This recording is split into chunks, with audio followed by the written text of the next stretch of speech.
నీళ్లను నియంత్రించి చెరువుల్లో ఒడిసి పట్టాలి. హైదరాబాద్ నగరం ఇవాళ ఒకప్పుడు 200 ఫీట్లు వేస్తే బోరు పడేది. ఇవాళ 1200 ఫీట్లు వేసినా బోరు పడతలేదు. దీనికి కారణం ఈ సాగునీటి చెరువులను ఈ రోజు ఆక్రమణలకు గురి కావడం కాదా? మరి ఈ సమస్యకు పరిష్కారం ఏంది? ఇవాళ ఇంకుడు గుంతలు కట్టాలి అని చెప్పినాం. ఎన్ని ఇళ్లలో ఇంకుడు గుంతలు ఉన్నాయని నేను అడుగుతున్నా. ఇవాళ అందుకే మా అధికారులకు ఆదేశాలు ఇచ్చిన, ఇంకుడు గుంతలు కట్టని ఇళ్లకు అనుమతులు ఇచ్చేది లేదు. ఇంకుడు గుంతలు లేని ఇళ్లకు నీళ్ల ట్యాంకర్ 2 అంతలు ఛార్జ్ చేయమని మా అధికారులకు నేను ఆదేశాలు ఇస్తున్నా. ఇవాళ వాతావరణం కలుషితం అయిపోయి హైదరాబాదు నగరంలో నీళ్లు అడుగంటిపోయి 2000 ఫీట్లు బోర్ వేసుకున్నా నీళ్లు వాడని పరిస్థితి వస్తే ఈ నగరంలో ప్రజలు బతకలేరు. ఈ నగరం సర్వనాశనం అయిపోతుంది. అందుకే ఇవాళ రాజకీయంగా నాకు తెలుసు, ఈరోజు కొంతమంది పేదల కష్టం వచ్చింది, వాళ్ళ కన్నీళ్ళని నేను అర్థం చేసుకుంటే వాళ్ళ దుఃఖం నాకు అర్థం అవుతుంది.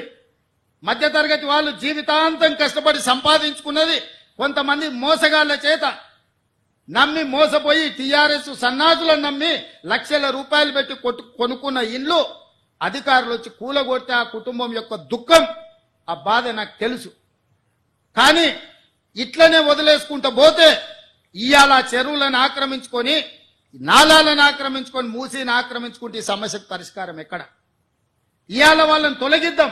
తొలగించినప్పుడు వాళ్ళకు వచ్చిన నష్టాన్ని ఏ విధంగా భర్తీ చేద్దామో మీరు సూచన ఇవ్వండి. ఈ ప్రభుత్వం సిద్ధంగా ఉంది. ఏ పేదవాడి కన్నీళ్లు మేము చూడదలుచుకోలేదు. ప్రతి పేదవాడికి ప్రత్యామ్నాయం చూపించాలన్నదే నా ఆలోచన. ఇవాళ మూసీలో ఆ దోమలు, ఆ కంపు, ఆ కలుషితంలో బతికే కంటే ఒక మంచి డబుల్ బెడ్రూమ్ ఇల్లు ఇచ్చి వాళ్ళు బతకడానికి ఉండడానికి ఇచ్చి వాళ్ళకు పని కల్పించి వాళ్ళ పిల్లలు చదువుకోవడానికి ప్రభుత్వం ఏర్పాటు చేస్తే కేటీఆర్ హరీష్కి వచ్చిన నొప్పేందే, ఈటెల రాజేందర్ దుఃఖమేందే నాకు అర్థమైతలేదు. ఏంది మీ బాధ? వాళ్ళు మంచిగా బతకొద్దా?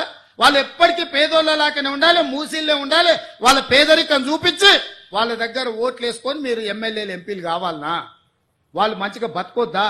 వాళ్ళు మంచిగా బతుకుతే వాళ్ళ పిల్లలు చదువుకుంటే మీ దొరతనాన్ని ప్రశ్నిస్తారని చెప్పి ఈరోజు మీరు అడ్డం పడుతున్నారా? అదేవిధంగా బఫర్ జోన్లు ఉన్నోళ్ళను మీలాంటి మోసగాళ్ళు వాళ్ళకి అమ్ముతే వాళ్ళకి ఏ నష్టపరిహారం ఇద్దామో చెప్పండి. ప్రభుత్వం గొట్టుపోలే, ప్రభుత్వం మొత్తం దివాలా తీయలే. నువ్వు 7 లక్షల కోట్ల రూపాయలు అప్పు చేసినా ఈ ప్రభుత్వానికి చిత్తశుద్ధి ఉంది. ప్రభుత్వం నిధులు తెద్దాం, తెచ్చి వాళ్ళని ఆదుకుందాం. ఏ విధంగా వాళ్ళను తొలగించడం ద్వారా వాళ్ళకి న్యాయం చేద్దామో చెప్పండి. చెరువులలో ఉన్న ఎఫ్టీఎల్ తొలగించాల్సిందే, బఫర్ జోన్ అక్రమ నిర్మాణాలు తొలగించాల్సిందే, కాలువల నాలాల ఆక్రమణలు తొలగించాల్సిందే, మూసీలో ఉన్న అక్రమ నిర్మాణాల నుంచి బెడ్ లో మూసి రివర్ బెడ్ లో ఉన్న పేదల ఇల్లు తొలగించాల్సిందే, బఫర్ జోన్లు ఉన్నాయి తొలగించాల్సిందే. తొలగించేటప్పుడు వాళ్ళకి ఏ విధంగా ఆదుకోవాలనో ప్రభుత్వం ప్రణాళిక చేస్తుంది. మీ దగ్గర ఏమన్నా సూచన ఉంటే చెప్పండి. మొదటి ప్రణాళిక మూసీ రివర్ బెడ్లు ఉన్న వాళ్ళకి డబుల్ బెడ్రూమ్ ఇల్లు ఇచ్చి తవ్వకర్సులకు కూడా 25,000 రూపాయలు ఇస్తున్నాం. ఎప్పుడన్నా మీరు ఆలోచన చేసిండ్రా పేదోనికి ఇల్లు ఇవ్వాలి, పేదోని ఆత్మగౌరవంతో బతికేటట్టు చూడాలని? ఈ పనులు చేసేటప్పుడు పేదలకు వచ్చింది బాధ. నాకు కూడా బాధ ఉంది, నాకు కూడా చాలా బాధ అనిపించింది సోషల్ మీడియాలో, లేకపోతే కొంతమంది వాళ్ళ బాధ వెలుబుచ్చుతున్నప్పుడు. కానీ వాళ్ళని ఆదుకుందాం. ఏ విధంగా ఆదుకుందాం మీరు చెప్పండి, ప్రత్యామ్నాయం చెప్పండి. మీరు ప్రతిపక్షాలు అంటున్నారు కదా, 10 ఏళ్ళు పాలించడం అంటున్నారు కదా, పరిపాలన అనుభవం ఉందంటున్నారు కదా, మీ 10 ఏళ్ల పరిపాలన దోపిడీకే పనికొస్తుందా? ప్రజలకు పేదలకు సంక్షేమం అమలు చేయడానికి పనికిరాదా? రాజేందర్ గారు, నరేంద్ర మోడీ గారిని అడగండి, ఈ పేదలను ఎట్లా ఆదుకుందామో నిధులు తెద్దాం. మాకేం అభ్యంతరం లేదు. పిలువు మీ కిషన్ రెడ్డిని, బండి సంజయ్ గారిని, నువ్వే లీడ్ చేయి, నువ్వే ముందు ఉండు, మేము నీ వెనకాల నించుంటాం. 10 ఏళ్ళు మంత్రిగా చేసినావు కదా రాజేందర్ గారు, రాష్ట్రంలో నీకు అనుభవం ఉంది కదా, ఈ రోజు ఎంపీ కదా, మీ నాయకుడు నరేంద్ర మోడీ ప్రధానమంత్రిగా ఉన్నాడు కదా, నువ్వే మా ముందు వరుసలు నిలబడి మేము మీ వెనకాల ఉంటాం. నా మొత్తం మంత్రివర్గాన్ని తీసుకొని వెనకాల వస్తాం. మోడీ దగ్గరకు పోదాంపా, ఓ 25,000 కోట్ల రూపాయలు ఇప్పి. ఎవరు వద్దన్నారు? లేదు. ప్రభుత్వం ఏం చేయాలనో చెప్పు. ఇల్లు లేని పేదవాడికి ఇల్లు ఇవ్వడం నేరమా? వాళ్ళ పిల్లలకు చదువు చెప్పించడం నేరమా? వాళ్ళ ఇల్లు తరలించడానికి 25,000 రూపాయలు వాళ్ళకి తోవ ఖర్చులకు ఇవ్వడం నేరమా? అవి చేస్తుంటే మీరు ఎందుకు అడ్డం పడుతున్నారు? బఫర్ జోన్లు ఉన్న వాళ్ళకి కూడా ఒకవేళ 2 అంతస్తులు ఇల్లు ఉంటే వాళ్ళ నష్టపరిహారం ఏం చేద్దామో చెప్పండి. మీరు వాళ్ళని తొలగించొద్దు. వాళ్ళ జీవితాలు ఎప్పుడు మూసిల్నే ఉండాలి, ఆ మురికిలోనే మునిగిపోవాలి. ఆ మురుగులోనే చచ్చిపోవాలనా? కింద నల్లగొండ జిల్లా ఎల్బీ నగరు, మహేశ్వరము, ఇబ్రాహీంపట్నము, మునుగోడు, తుంగతుర్తి, నకరేకల్లు, భువనగిరి, ఆలేరు ఇవన్నీ మూసీ ప్రాజెక్టు కింద 40,000 ఎకరాల ఆయకట్టు ఉంది. ఇక్కడి నుంచి అక్కడికి మురుగునీళ్లు పోయి ఒక పక్కన ఫ్లోరైడ్, రెండో పక్కన మూసి మురికి నల్గొండ జిల్లా ప్రజలు బతకలేని పరిస్థితిలో ఉంటే ఆ నల్గొండను ప్రక్షాళన చేయడానికి ఈరోజు ఒక ప్రయత్నం చేస్తుంటే దాన్ని అడ్డుకుంటారు.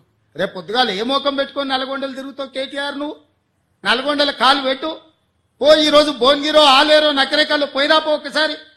పోయి వస్తే నీకు హరీష్ రావుకి అక్కడ ఏముందో పరిస్థితి తెలుస్తుంది. మూసి మురుగుతోనే అక్కడ పంటలు ఎట్లా కలుషితమవుతుందో పోదంపా. అక్కడ నీళ్లు తాగి పశువులు చచ్చిపోతున్నాయి. అక్కడ పాలు, కూరగాయలు కూడా తినలేని పరిస్థితి ఉన్నాయి.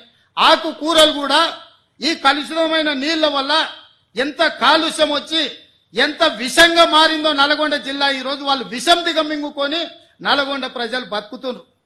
ఇవాళ విషాన్ని దిగమింగుతున్నది నల్గొండ. ఆ నల్గొండను బాగు చేయడాలంటే మూసి ప్రక్షాళన చెయ్యాలి. ఆ మూసిని బాగు చేద్దామని మేమంటే మీరు అడ్డం పడుతున్నారు. అంటే నల్గొండ ప్రజలు సావాల్సిందేనా శాశ్వతంగా? ఒక పక్కన ఫ్లోరైడ్ ప్రాబ్లము, రెండో పక్కన మూసి కలుషితము. ఈ రెండింటితో నల్గొండను చంపేద్దామా? ఇదేనా మీ కోరిక? మీకు ఓట్లు వేయలేదు, నల్గొండలో ఒక సీటు గెలవకపోతే నల్గొండ ప్రజల్ని చంపేద్దామని స్కీమ్లు వేస్తారా బామార్దులు కలిసి అని నేను అడుగుతున్నా. ఇవాళ గతంలో మీరు మాట్లాడిన ప్రజలు సోషల్ మీడియాలో పెడతలేరా? మూసీ గురించి మీరు మాట్లాడలే, అసెంబ్లీలో మీరు మాట్లాడలే, ఆక్రమణల గురించి మీరు మాట్లాడలే. మీరు శాతగానోళ్ళు కాబట్టి మీరు ఒక్క పని చేయలే. ఈ ప్రభుత్వం కొంచెం రాజకీయంగా ఇబ్బంది వచ్చినా ఒక మంచి కార్యక్రమం చేయాలని ముందుకు వస్తున్నాం. దీన్ని ఏ విధంగా ముందుకు తీసుకెళ్తామో మీరు సలహా సూచనలు చేయండి. అంతే తప్ప కిరాయి మూకలు నెంబడేసుకొని మేము అడ్డగోలుగా మాట్లాడతాం, మేము అడ్డుకుంటామంటే ప్రతి ఒక్కడు బుల్డోజర్ నా మీద నుంచి పోవాలి, బుల్డోజర్ నా మీద నుంచి పోవాలంట. ఎన్ని బుల్డోజర్లు కొనాలన్నా నేను? హరీష్ కోటి కొనాలంట, రాజేందర్ కోటి కొనాలంట, కేటీఆర్ కోటి కొనాలంట. నెత్తి మీద జుట్టు లేని వాళ్ళు కూడా చాలా మంది బుల్డోజర్ నా మీద నుంచి ఫస్ట్ పోవాలంటారు. ఎన్ని బుల్డోజర్లు కొనాలి వీళ్ళ కోసము? ప్రభుత్వం దగ్గర అంత ఏడుంది? అప్పులు చేసిపోయింది కేసీఆర్. వీళ్ళందరి కోసం బుల్డోజర్లు కొనాలంటే లేవు, బుల్డోజర్లు కొనం. మీలాంటి సన్నాసుల కోసం బుల్డోజర్లు అవసరమా? దారుణమే పిచ్చుకుక్క గరిస్తే కూడా సస్తారు మీరు. మీ గురించి నేను ఆలోచన చేయాల్సిన అవసరం ఉందా? కాబట్టి మిత్రులారా, నేను ఇక్కడ ఉండే అధికారుల నుంచి శ్రేణుల వరకు ఒకటే మాట, ఒక మంచి సంకల్పంతోని చిత్తశుద్ధితోని ఈ కార్యక్రమాన్ని తీసుకున్నాం. రాజకీయంగా నాకు తెలుసు కొంత నష్టం కొంత కష్టం ఉంటుంది. రాజకీయాల కోసం ఈ ప్రాజెక్టును చేపట్టలేదు. ఇవాళ ఆపితే ఈ శ్రీమంతులు అందరూ వచ్చి సంచులు ఇస్తారు. ఆపినోనికి సంచులు ఎట్లా అడ్డం పడడానికి, సంచులు తీసుకున్నోనికి తెలుసు సంచుల గురించి. తొలగిస్తే సంచులు ఎవడిస్తాడా? తొలగిస్తే తిట్లు వస్తాయి. తిడుతురు కదా, తిట్టనిక ఈరోజు ఈ పనులు చేస్తున్నానా నేను రాబోయే తరాల కోసం ఒక మంచి పని చేయాలనే చిత్తశుద్ధితో నేను ప్రయత్నం చేస్తున్నా. అందుకే ఈరోజు ప్రతిపక్షాలకు నా సూచన, మీరు రాండి, ఈ ఆక్రమించుకున్న చెరువులను ఏ విధంగా ఆక్రమణలు తొలగిద్దామో, మూసీలో ఉన్న ఈ మొత్తం వ్యవహారాన్ని సరిదిద్దుదాము, నగరాన్ని బాగు చేసుకుందాము. ఇంతవరకు అంచనాలే వేయలే. ఈ మధ్యలోనే కన్సల్టెంట్ని ఫైనల్ చేసినాం, ఎట్లా కడదాము, ఏం చేద్దామని. అది మొదలు కాకముందే అప్పుడే ఆయన రాగం ఎత్తుకున్నాడు. ఎందుకంటే 10 ఏళ్ల అనుభవం అదే కదా. 1,00,000 కోట్లతో కాళేశ్వరం కట్టిండ్రు, కూలింది. ఎవడైనా సన్నాసుడు కట్టిందే వానాయంలో కూలిన సన్నాసుని ఎప్పుడైనా చూసినామా? ఇవాళ అట్లనే అనుకుంటుండు మూసీ కూడా. పెద్దలు వెనకడికి చెప్పారు, పనిమంతుడు పందిరేస్తానంట కుక్కతోక కలిగి కూలిందంట.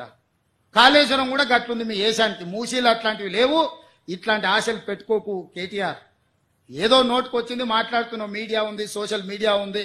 ఆ సినిమాలో ఎవడో చెప్పిండు కదా, అమ్మ గీసుకోవడానికి గడ్డం ఇచ్చావు, రాసుకోవడానికి పేపర్ ఇచ్చావు, చూయించుకోవడానికి టీవీ ఇచ్చావు. అట్లా మీ అయ్య నీకు మొత్తం రెడీగా చేసి పెట్టిన మందిని దోషి. రాయనికే పేపరు, చూపేయనికే టీవీ, ఇట్లాంటివన్నీ అడగోలుగా మాట్లాడడానికి సోషల్ మీడియా మీ నాయన దోపిడీ చేసి నీకు ఇచ్చిండు. కాబట్టి ఈ అడ్డగోలుగా పనులు చేస్తున్న ప్రజలు ఎవరు హర్షించరు. అందుకే మిత్రులారా, ఇది సందర్భం కాకపోయినా కొన్ని వివరాలు ప్రజలకు చెప్పాల్సిన అవసరం ఉంది. ఈ వేదిక మీద నుంచి చెప్పిన ఏది ఏమైనా ఈ ఫ్యామిలీ డిజిటల్ కార్డ్ తెలంగాణ పేద ప్రజల యొక్క భవిష్యత్తును మార్చబోతుంది.